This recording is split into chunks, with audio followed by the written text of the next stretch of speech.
गुजरात के वडोदरा की युवा एथलीट मानसी श्रीकांत शेलार को उनकी शानदार खेल उपलब्धियों के लिए प्रतिष्ठित सरदार पटेल जूनियर अवार्ड से सम्मानित किया गया है। गांधीनगर में आयोजित समारोह में कुल 799 खिलाड़ियों को एकलव्य अवार्ड, सरदार पटेल अवार्ड और जयदीप सिंह जी अवार्ड से सम्मानित किया गया। इनमें वडोदरा की युवा स्प्रिंटर मानसी शेलार ने भी अपनी जगह बनाई। मानसी पिछले एक दशक से एथलेटिक्स में शानदार प्रदर्शन कर रही हैं। वे 100 और 200 मीटर दौड़ में हिस्सा लेती हैं और अब तक नेशनल, स्टेट और डिस्ट्रिक्ट लेवल पर कुल 53 पदक जीत चुकी हैं। इनमें 4 नेशनल, 25 स्टेट और 24 डिस्ट्रिक्ट स्तर के पदक शामिल हैं। मानसी को उनके बेहतरीन प्रदर्शन के लिए बेस्ट एथलेटिक्स ट्रॉफी से भी सम्मानित किया जा चुका है।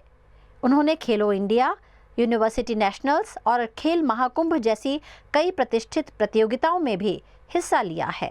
हाल મને ગુજરાત ગવર્મેન્ટ તરફથી સરદાર પટેલ જુનિયર એવોર્ડથી સન્માનિત કરવામાં આવી છે, જે ગાંધીનગર ખાતે થયું અને એથ્લેટિક્સમાં સ્પ્રિન્ટ માટે આ સિદ્ધિ પ્રાપ્ત થઈ છે। મેં 7-8 વર્ષથી આ ગેમમાં કન્ટિન્યુ છું। 2013-14થી હું આ ઇવેન્ટ રમી રહી છું। કેટલી મહેનત કરી છે આ ગેમમાં તમે? બહુ મહેનત તો લાગે, કેમ કે જ્યારે તમારો કોઈ ગોલ હોય એને અચીવ કરવા માટે પ્લાનિંગ્સ ને બધું બહુ તમને કરવી પડે। અને નાના એજથી જ્યારે હું સ્ટાર્ટ કર્યું ત્યારે મારા ઇન્સ્પિરેશન મારા અંકલ રહ્યા હતા, નિશાંત શેલાર, જે પોતે પણ એક ઇન્ટરનેશનલ પ્લેયર્સ છે। પ્લસ એમના ગાઈડન્સથી હું આગળ જઈને ડીકે માલવ્ય સર, જે એ પણ એક ઇન્ટરનેશનલ પ્લેયર છે, એમના અંડર કોચિંગ કરી।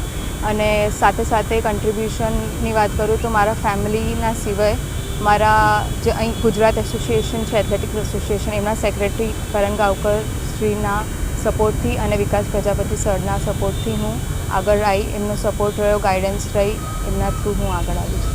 આગળ મને હવે પ્રિપેરેશન મારી રહેશે કે હું ઇન્ટરનેશનલી ઇન્ડિયાને રિપ્રેઝેન્ટ કરી શકું અને સ્ટેટ, ઇન્ડિયા અને જે પણ એસોસિએશન છે એમને ગ્લોરી અપાવી શકું, કોમનવેલ્થ, એશિયન લેવલ્સ।